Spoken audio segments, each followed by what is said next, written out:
And now we will have another very interesting talk, I think, with Veronika Heider. And Veronika is a senior data curator at the University of Vienna. She's my colleague, also from the library of the University of Vienna. And she is working with the repository for the social science data with AUSSDA, and I think you will talk about also about AUSSDA. And yes, and now the floor is yours, Veronika, please. Thank you very much. Also for the invitation. I will just share my screen. I very much enjoyed Simon Ganal's recorded lecture, because I'm not only a political scientist, which led me to AUSSDA, but I'm also I studied German philology, so I'm also very much into all the literature side, but it was also great to see the multidisciplinarity that Simon Ganal can shows in his research, because AUSSDA is also very much a multidisciplinary repository, and that's why I will start with showing the data reuse in the social science in Austria. So I will start off with telling you a little bit about AUSSDA. Sorry to click, yeah. Okay. So our mission at AUSSDA is to make social science data accessible and reusable. And how do we do that? AUSSDA is located at different universities in Vienna, different universities in Austria. So we're based in Vienna, Graz, Linz, and Innsbruck. But we're one team, having meetings together, sharing experiences, and supporting researchers in not only those four institutions, but also every social scientist who wants to deposit data or needs something can come to AUSSDA. We also have a steering committee and an advisory board where users can give us advice on how to improve our services. Our background, so in comparison to Phaidra, we do not cater to a whole institution like Phaidra at the University of Vienna or at another university in Austria or in Italy, but AUSSDA caters to, it's a domain-specific repository. So we have a lot of disciplines inside of the social sciences, and whoever is part of that can use our services. AUSSDA participates in European organizations like CESSDA ERIC and the EOSC, the European Open Science Cloud. We support open science, open access, and open data. So we also push for more open data available in our repository. And a very important part of our workflows is the data protection regulations. So I will tell a little bit more about all of the things that I mentioned here in having a focus on data reuse, because, for example, our partner CESSDA ERIC is helping us in increasing data reuse because we follow European standards like the fair data principles, and we have common metadata standards that CESSDA has decided on. And so we have European standards that we follow through CESSDA. CESSDA provides training and transfer of expertise, so they also enable their service providers, so we are the Austrian service provider, to give training to their communities on a local and on an international level. And they provide tools and services to data producers and data reusers. And I always like to highlight the Data Management Expert Guide, because it guides researchers through the life cycle of collecting data, of making it available for storage, and have a look at very different things. And this is the Data Management Expert Guide, and I also put the link in the presentation. Another part of reuse are, of course, the users. So AUSSDA users, which are on the one hand the people who give us data, and on the other hand the people who download our data and use it for their research, so reusers, come from the social sciences and related fields. So I listed here a lot of the social sciences, of their fields. You don't have to read them all. I mean, yeah, some of them are known, but it's also important to see that there are interdisciplinary studies and that we see that as a very broad field. Primarily, our users are researchers and students from the above mentioned fields, but sometimes we, of course, have also contact to funders, and other universities will be part of the consortium as there are now new observers joining us. And sometimes we also have interest from other fields of education or from the media sector. So very often journalists will also have a look at the data that are openly available and use them in their reports. Oh, yeah. Exactly. And another aspect of reuse, which is very important, is data depositors decide how their data will be reused by other people. So one of the things that is always CC0, so very open, is our metadata. Usually the documentation that people provide are open access, so with a license with a CC BY license. And the data that varies depending on what people need. So for example, at AUSSDA, currently we mainly have numeric data, so STATA or SPSS files. And we also started a project on qualitative data, which are at the moment mainly interview transcripts. So for example, the interview transcripts will always have a scientific use license because the level of anonymization is probably different from content analysis from public media texts. And we also, so on the one hand, there's open access. So if you have data that is, for example, a content analysis of media texts, or if it's other public texts that are available anyway, and then you make an analysis with it, this can most of the time be published under open access, also the data, not only the documentation. But other more sensitive data is usually scientific use, or scientific use is chosen very often to just be sure to exclude commercial use, because our depositors sometimes are very feel that it should just be for scientific use. We also have special conditions that depositors can choose from. For example, if they want to keep the data under embargo, so they want to only make the metadata available, and in 1 year time, we open up the data files for usage by the community. Some of the services that we provide to enhance data reuse is that we have long-term archiving and preservation in a certified repository. So we convert data formats that we receive in other formats, so they can be stored for the long term. We are a certified repository. We have the CoTrust seal. We are currently undergoing our reevaluation to have a seamless, seamless CoTrust seal certification. And yeah, that is the CoTrust seal. If you have any questions, we can talk about that later.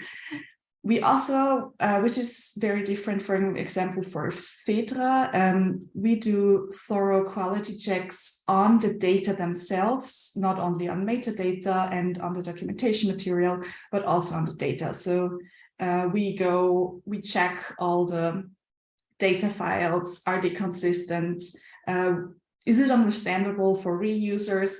If not, we send feedback to our depositors saying, this is not very understandable. Could you please change something? We need to adapt here or there. We provide the data, as I already mentioned, under clear licenses, and our data also receive a persistent identifier, which is in our case a DOI. We also support researchers in research data management. across the life cycle, sometimes we get calls, what is a DOI? And I have to do this in my data management plan, and I'm not sure, and what are the costs, etc. So whenever somebody reaches out to us, we try to support them as best as possible. And our data are also findable in search engines and catalogs. And we also do some marketing around our data sets. So we are publishing interviews with our depositors. We highlight them on Twitter, and we try to get a little buzz around the fabulous data sets that we provide to the community. I also wanted to give a brief insight into our Dataverse, so our repository software, which you can reach at data.aussda.at. So our Dataverse is based on the open source software from the Harvard University. So it was developed at Harvard. It's still developed at Harvard.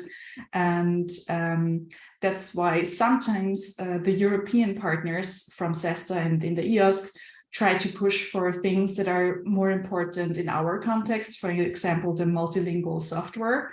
This is still work in progress. So multilinguality would be very nice to have both the German and English interface, but at the moment our interface is only English. And also, we're working on compatibility of the Dataverse with CESSDA standards. At the moment, our metadata is harvested by, for example, Google Data Search and the EOSC and the CESSDA data catalog. And at the moment, in our digital archive, we enter everything. All information that you can find in the Dataverse is entered by our staff. So this is also a sign of high quality. That we, all the metadata go through on our hands and then are put in by ourselves, except for our self-deposit Dataverse, which is hosted by the self-depositors. To show a brief preview, it's very easy to create a new account, sign up or log in. Logging in is also possible with an institution's login. All fields are searchable, so you can not only click through specific metadata fields, but you can also look, so everything is indexed, also the abstracts. All downloads are visible at a glance, and the order at the moment is that new datasets are at the top. And accessing data, so making the reuse, is very easy. I also saw that there later will be a talk by Marcel Laflamme and Daniel Schwichtinger. So of course I took their data set as an example, where you can find how to cite a data set, including the persistent identifier DOI very prominently at the top of a page. You can find a lot of information, not only on files, but also on metadata, on what terms to use, and if the data have undergone some versions or changes. And you can also see here on this page that the documentation, so the codebook that the data depositors provided us with, are open access, so they can easily be downloaded and very fast. So if you want to have a look at what is inside the data, you can do it very quickly. And you can also see that the scientific use file, so the data file in itself, this were interview transcripts, are available under a scientific use license. I also wanted, as a kickoff for a discussion, mention some of the challenges that we still see. So I want to start with the funders. So also in Austria, there are funders that have data sharing policies. So researchers have to share their data, and sometimes it just says, in a trusted repository. And for example, AUSSDA is certified with the co-trust seal, so we are a trusted repository, but still so researchers are faced with challenges here, right? So they have to share their data, but they're not sure, will my data be accepted by a trusted repository? What are the costs involved with making data available? This is all part of the data management plan. And what we also see at AUSSDA, that there is sometimes a struggle to even know who owns the research data. So sometimes it's the researcher, sometimes it's the institution where he or she works, and then who is allowed to upload and publish data and under which license. So there are a lot of challenges in data management that researchers have to face. And therefore, it's very important to have things like training, to have legal expertise in the archive to support people, you know, like what are the challenges inside your data? Or is there some copyright issues, or do you have consent to even work with the sensitive data?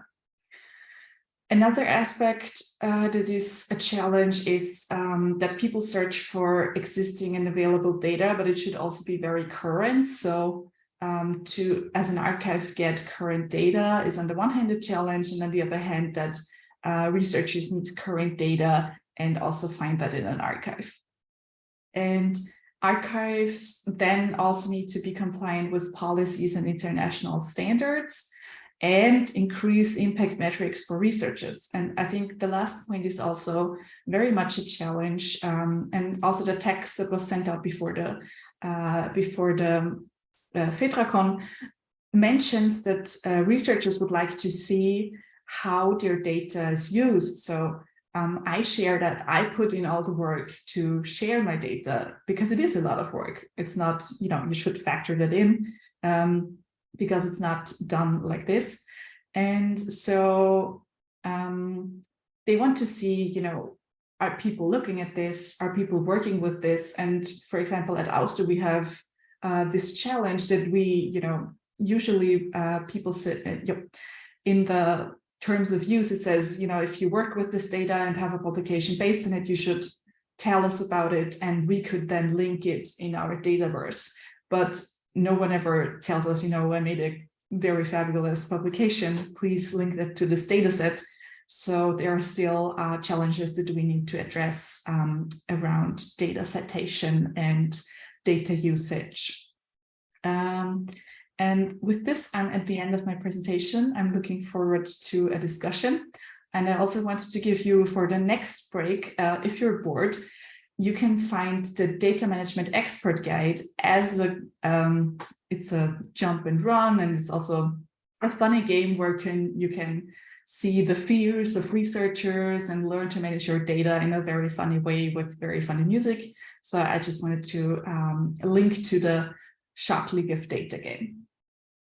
Thank you very much. Thank you very much, Veronika. It was nice to hear about AUSSDA. You gave a very clear and interesting insight in this repository, and we are working close together. So thank you also for the challenges, because I know them. We have the same challenges.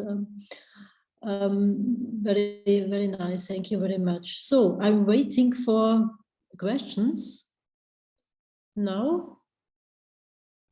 Please feel free to ask Veronika about her work and her... Or everybody's already playing League of Data. Yeah, it was a risk to put in the link. Yes, yes.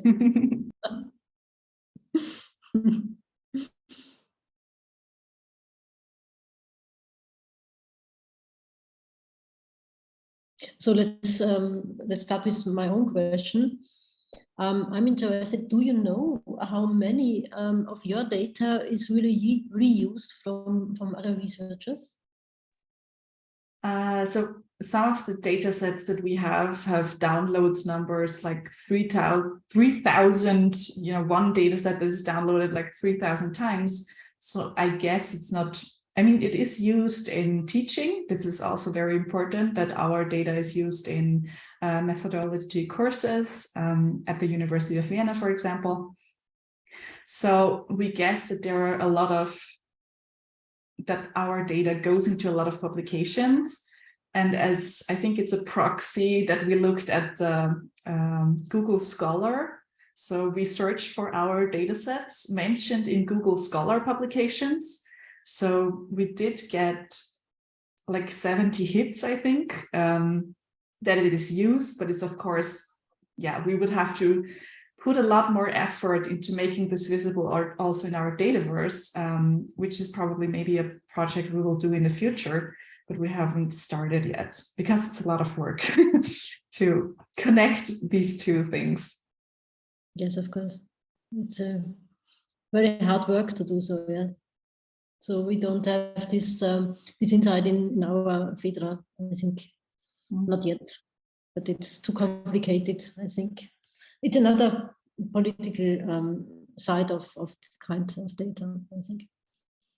Yes, I'm looking in the chat if there are some questions. Can see any. I had another question, but I think I lost it by by watching your slides.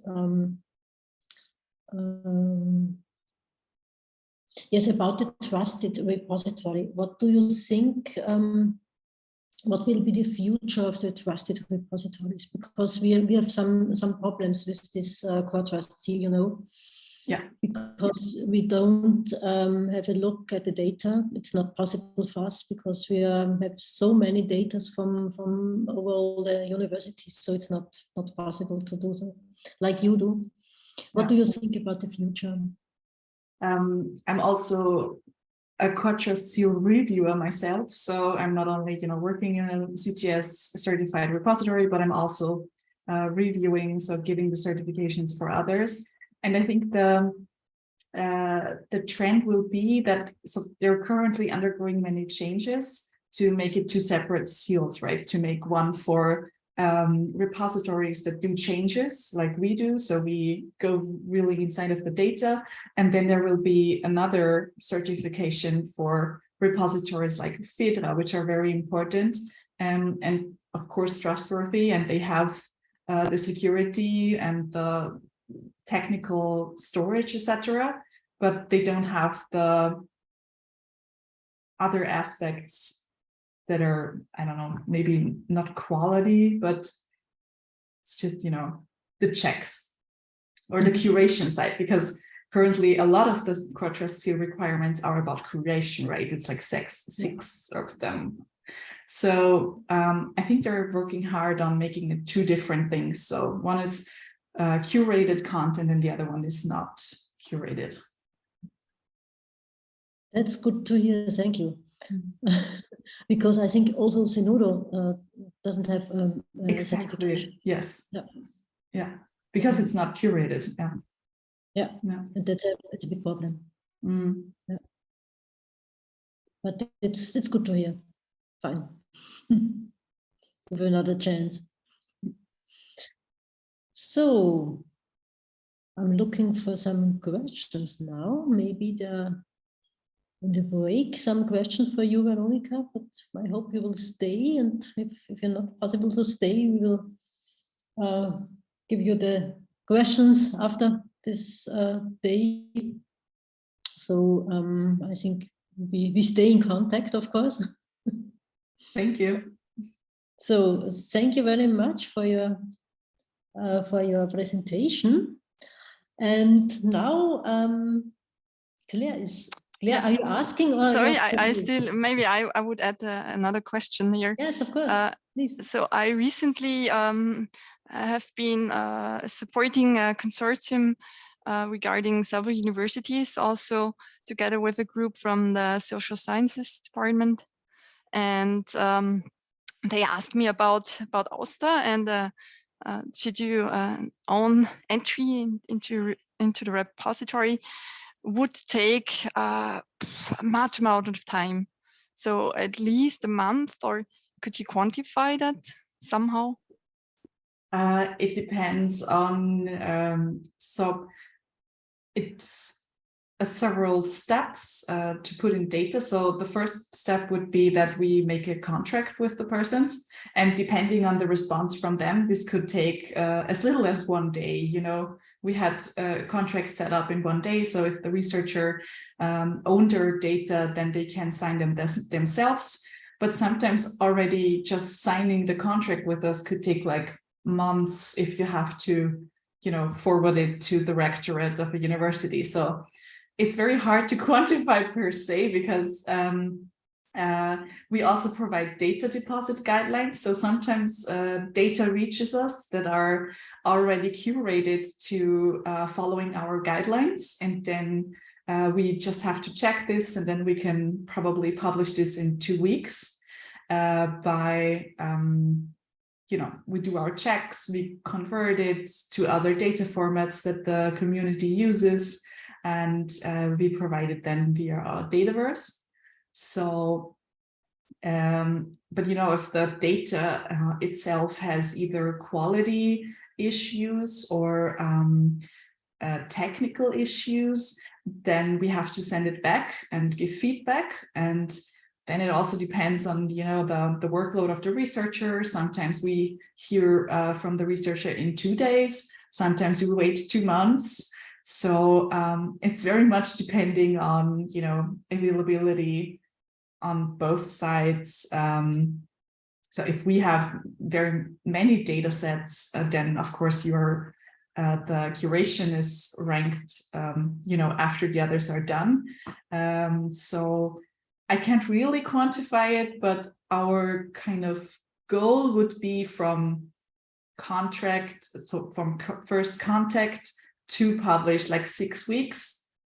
If everyone is very into it, it could be shorter or it could be way longer. Yeah. Thank you. Thank you also, Veronika.